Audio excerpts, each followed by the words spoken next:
श्री कृष्णा। तो हम लोग एक्सरसाइज 5.2 के सेकंड क्वेश्चन में आ चुके हैं। इस सेकंड क्वेश्चन में देखिए क्या कह रहा है।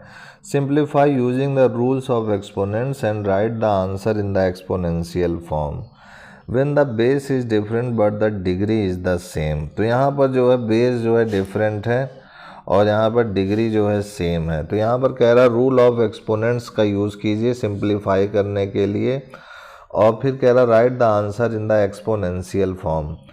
एक्सपोनेंशियल फॉर्म में इसका आंसर बताइए क्या होगा। When the base is different but the degree is the same. जब इनके बेस जो है डिफरेंट है, यानी ये 3 है ये 4 है, यानी बेस अलग अलग है, और इनकी जो पावर है वो जो पावर दिख रही है वो जो है क्या है, सेम है। When the base is different but the degree is the same. तो चलिए इस क्वेश्चन को भी हम लोग सॉल्व करते हैं। जैसे कि यहाँ पर कह रहा है 3 की पावर 5 है सेकंड का फर्स्ट। तो यहाँ पर कह रहा है 3 की पावर 5 है इंटू 4 की पावर 5 है। ये है हमारे पास क्वेश्चन। तो यहाँ पर 3 की पावर 5 है और जो है 4 की पावर 5 है। तो इसमें जो है आपका जो है जो लॉ कहता है फार्मूला वो क्या कहता है। तो इसमें जो है हम लोगों ने 4-5 फार्मूले पढ़े थे, है ना।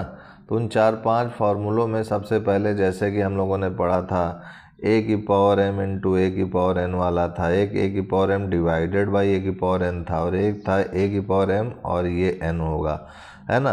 तो यहाँ पर जो है यहाँ पर देख रहे हैं बेस सेम है। तो एक सूत्र है ये वाला a की पावर n इंटू b की पावर n। तो यहाँ पर ये वाला लगेगा कि ये वाला इसमें लगेगा, क्योंकि यहाँ पर देखा जाए तो ये a है और ये b है, दोनों का बेस अलग अलग है और पावर क्या है, सेम है। तो इसको हम लोग इस टाइप से लिख सकते हैं a क्रॉस b होल की पावर n। तो a क्रॉस b होल की पावर n के फॉर्म में इसको लिख सकते हैं। तो ये हो जाएगा हमारे पास 3 क्रॉस 4 होल की पावर 5।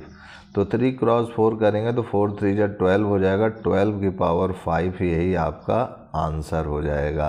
तो हमें उम्मीद है कि आपको ये चीज़ समझ में आया होगा। और ये जो चीज़ है ये फार्मूला आप भूलिएगा मत, a की पावर n इंटू b की power n equal to a cross b whole की पावर n। अब आते हैं हम लोग अपने नेक्स्ट क्वेश्चन की तरफ और उसको भी सॉल्व करते हैं, ठीक है। तो नेक्स्ट जो है सेकंड का सेकंड पार्ट है, यहाँ पर सेकंड का सेकंड पार्ट है 6 की पावर 10 इंटू 2 की पावर 10।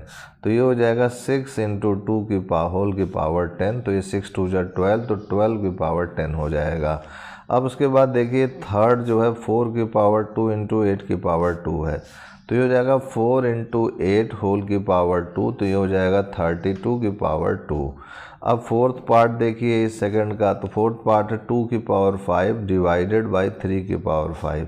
तो ये हो जाएगा 2 की पावर 5 और डिवाइड यानी 3 की पावर 5। तो इसको हम लोग क्या लिख सकते हैं, 2/3 होल की पावर 5, ठीक है। अब फोर्थ के बाद देखिए फिफ्थ है हमारे पास 3 की पावर 4 डिवाइडेड बाई 5 की पावर 4।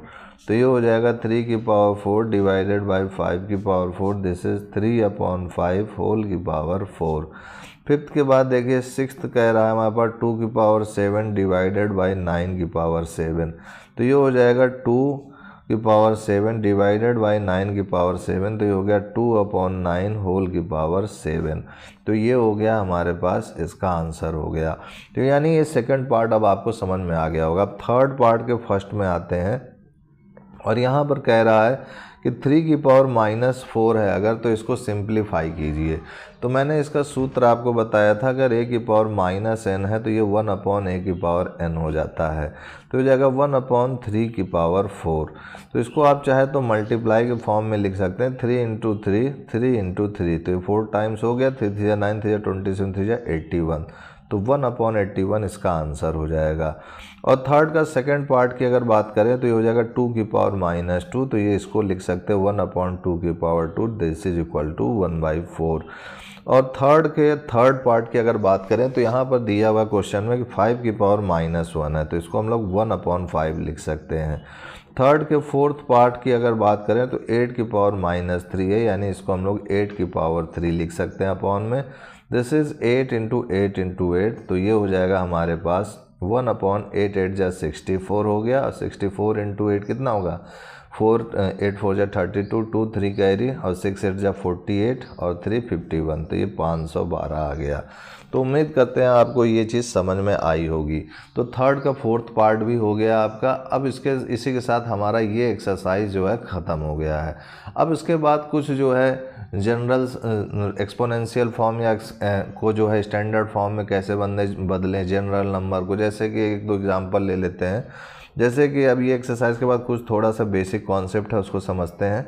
जैसे हमारे पास 75 और इसको हमें स्टैंडर्ड फॉर्म में बदलना है, यानी साइंटिफिक नोटेशन कह लीजिए इसको या फिर स्टैंडर्ड फॉर्म में, स्टैंडर्ड फॉर्म कह लीजिए या इसी चीज़ को आप साइंटिफिक नोटेशन भी मैथ में बोला जाता है इसको।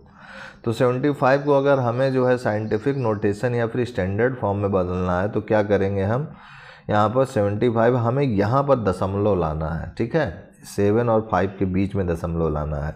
तो यहाँ पर ऊपर नीचे ऐसे 10 का मल्टीप्लाई कर दिया हमने। तो 10 का मल्टीप्लाई जैसे ही किया तो ये तो 10 तो ठीक है, और ये जो 10 है डिवाइड में इसको हटाएंगे तो यहाँ दशमलव लग जाएगा। तो 7.5 इंटू 10 की पावर 1, ये इसका स्टैंडर्ड फॉर्म हो गया है। तो उम्मीद करते हैं आपको समझ में आया होगा। तो इसी टाइप के क्वेश्चन हम लोग अभी और देखेंगे नेक्स्ट वीडियो में, और फिर उसके बाद एक्सरसाइज 5.3 पर आएंगे। तब तक के लिए जय गुरुदेव, जय Shri Krishna, and I will see you next time.